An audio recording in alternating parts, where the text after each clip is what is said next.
আমাকেও গালি দেওয়া হয়েছে আমি নাকি ইহুদির দালাল, আরেকজন লোককে বলা হয়েছে ইহুদির দালাল। তো আমাদের হাতে তো অনেক হিন্দু মুসলমান হয়েছে আলহামদুলিল্লাহ। গত বছরও অনেকজন হিন্দু, আমি সংখ্যা বলবো না, হিন্দু খ্রিস্টান বৌদ্ধ আল্লাহ আমাদের হাতে কালেমা পড়াইছে। সাইদি সাহেবের হাতে এক অনুষ্ঠানে 30 জনের বেশি কালেমা পড়ে মুসলমান হয়েছে। আপনারা পাবেন ইন্টারনেট খুঁজলে। তা আমরা কাউকে না জেনে কথা বলবো না, এটা কুফরি। এটা কি?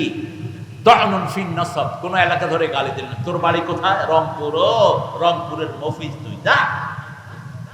কুফরি করলেন আপনি, খবরদার। মফিজ যদি ভালো অর্থে নেন ভালো, কিন্তু যদি তিরস্কারের অর্থ নেন আপনি গুনাহগার হলেন। আপনি কোন পরিবারকে গালি দিতে পারবেন না। আপনি বলতে পারবেন না ফেরাউনের গোষ্ঠী খারাপ, ওই পরিবারেই বড় হয়েছে সাইয়েদনা মূসা আলাইহিস। আপনি বলতে পারবেন না ইব্রাহিম আলাইহিস সালামের আব্বার গোষ্ঠী খারাপ, ওই পরিবারে বড় হয়েছে ইব্রাহিম আলাইহিস সালাম। একটা ঘটনা এসেছে, একজন ভালো হাজী, খুব ফরজগার হাজী, তিনি হজ করতে গিয়েছেন। মক্কার শিশুরা তিনিকে একটু ধাক্কা ধক্কা দিয়েছে। তিনি বলল মক্কার সব শিশুরা খারাপ।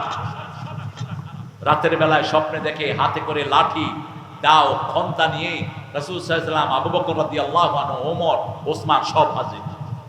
হাজী সাহেব বললেন, ইয়া রাসূলুল্লাহ, আমি তো আপনার সুন্নত মানি, আমি 5 ওয়াক্ত নামাজ পড়ি, আমি আল্লাহর ফরজ আদায়ের জন্য হজে এসেছি, আপনি লাঠি নিয়ে আমাকে মারতে এসেছেন কেন? রাসূল সাল্লাল্লাহু আলাইহি ওয়াসাল্লামের পক্ষ থেকে জবাব গেল, তুমি মক্কার শিশুদেরকে গালি দিয়েছো, আমরাও তো মক্কার শিশু ছিলাম। কোথাকার শিশু?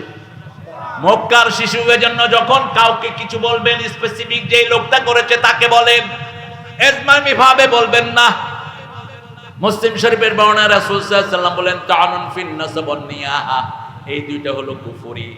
কাউকে বংশ ধরে গালি দেয়া, এলাকা ধরে গালি দেয়া, আবার মৃত্যুর পরে বিলাপ করে কাঁদা, মৃত্যুর পরে 3 দিনা 40 করা নিষেধ। খাওয়াবেন, গরিবকে খাওয়ায়া দেন, খুশি হবেন কে?